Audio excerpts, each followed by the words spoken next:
Welcome back to Good Guardian Canine Working Dog. Good Guardian Canine Working Dog, more than just dogs. Continuing the conversation of the old family red nose, the Rolls Royce of game dogs.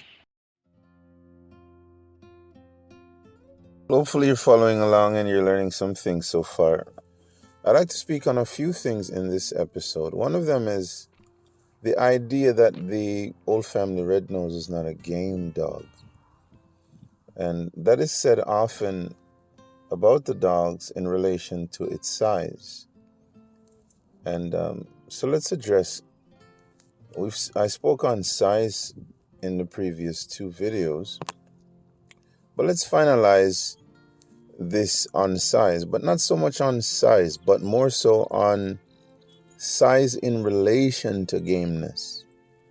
I hope that's clearly understood. Size in relation to gameness, not just the size of the dog. And size in relation to gameness, because it's being said that the dogs are not game. The old family red nose is not a game dog because it's too big, and the size is used to actually discredit the dog a lot.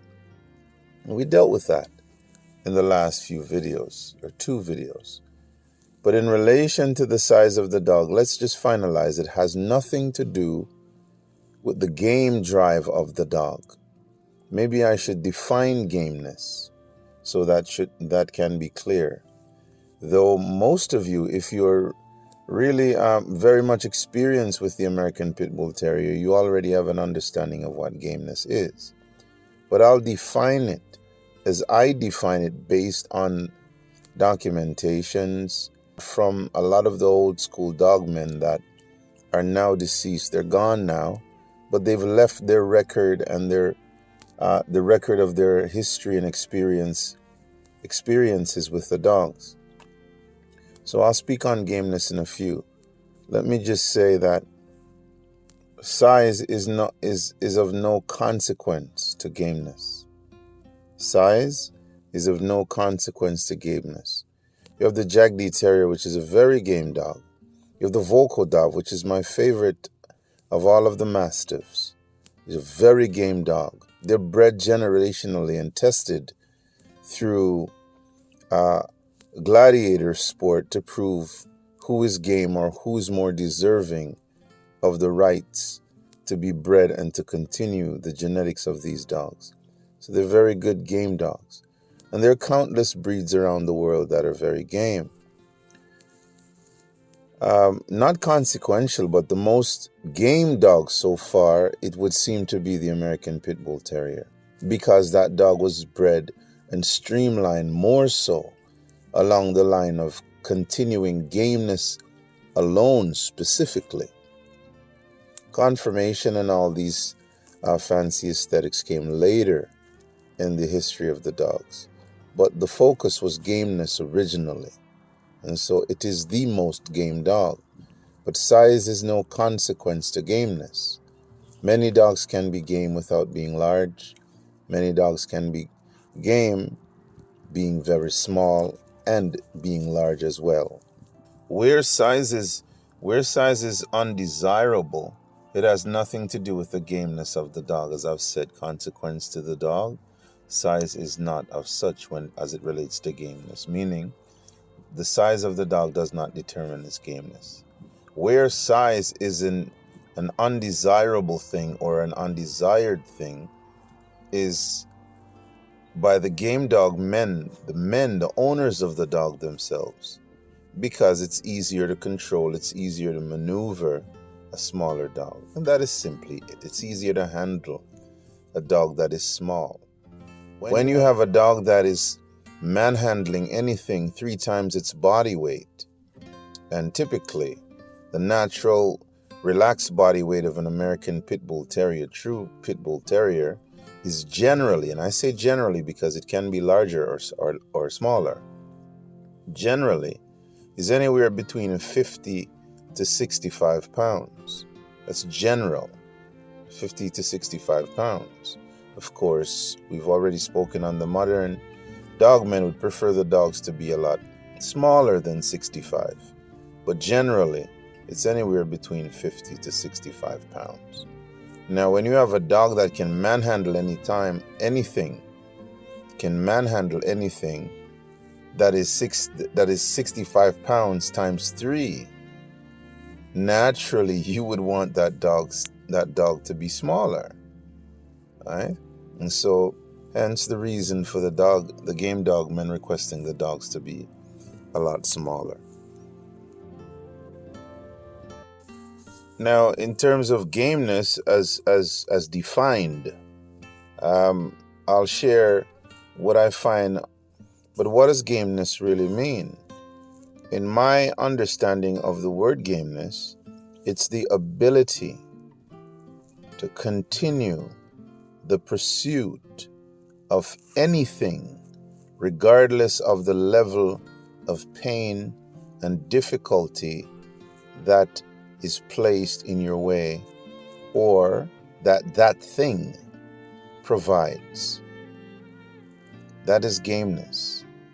It is the ability to continue to the pursuit of a goal or an end result, regardless of the level of difficulty that is presented. That is gameness. The most game, based on game dog men's definition of the word gameness, the most game is a dog that will battle until its life leaves its body without quitting. In a nutshell, that's what it is. The most game, they call that dead game. This is bred into the dogs. And that's another point that must be made. Any dog can be bred to be game. Any dog. Gameness is a capturable quality. That means it's something you can get a hold of and bottle it in terms of breeding it in or breeding it out. So any dog can be bred to be game. But in terms of definition of gameness, it's the ability to pursue a goal regardless of the level of difficulty, whether by pain or by obstacles that are placed in the way of the one in pursuit of the goal. It could be a dog, it could be another animal, it could be anything. Gameness could be applied to anything. That is gameness. Also, it must be stated that in terms of a game dog, the gameness of the game dog is somewhat, there's a level of nonsensical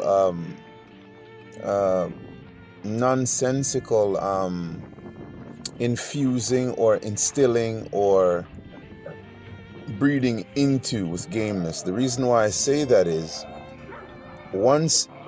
if gameness means the pursuit of a goal, regardless of the circumstances that is presented or the obstacle or the level of pain or the level of difficulty, it's the pursuit of the goal until the goal is achieved.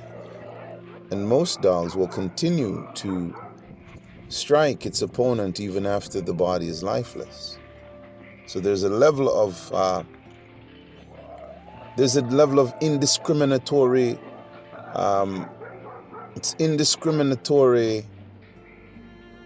noticement then, or indiscriminatory observation or lack of observation on the part of the game dog, because it's so driven to accomplish a goal. For what purpose within the game dog, it's difficult to say what, because the dogs can't speak.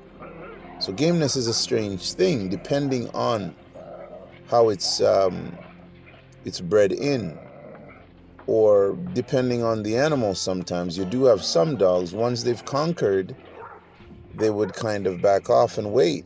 And you do have, and really, by a game dog man's definition, if a dog stops even after its opponent is motionless, that dog is not considered, its gameness is questionable. Its gameness is questionable.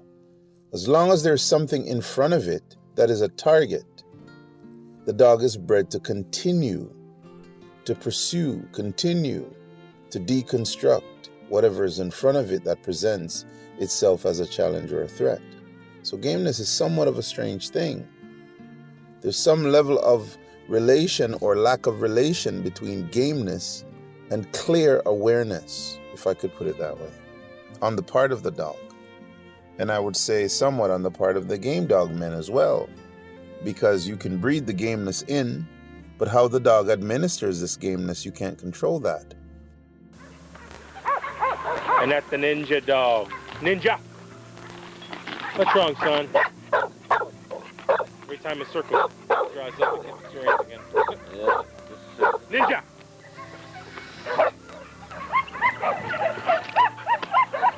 Ninja's a pure Hemphill Corona dog. Very pure.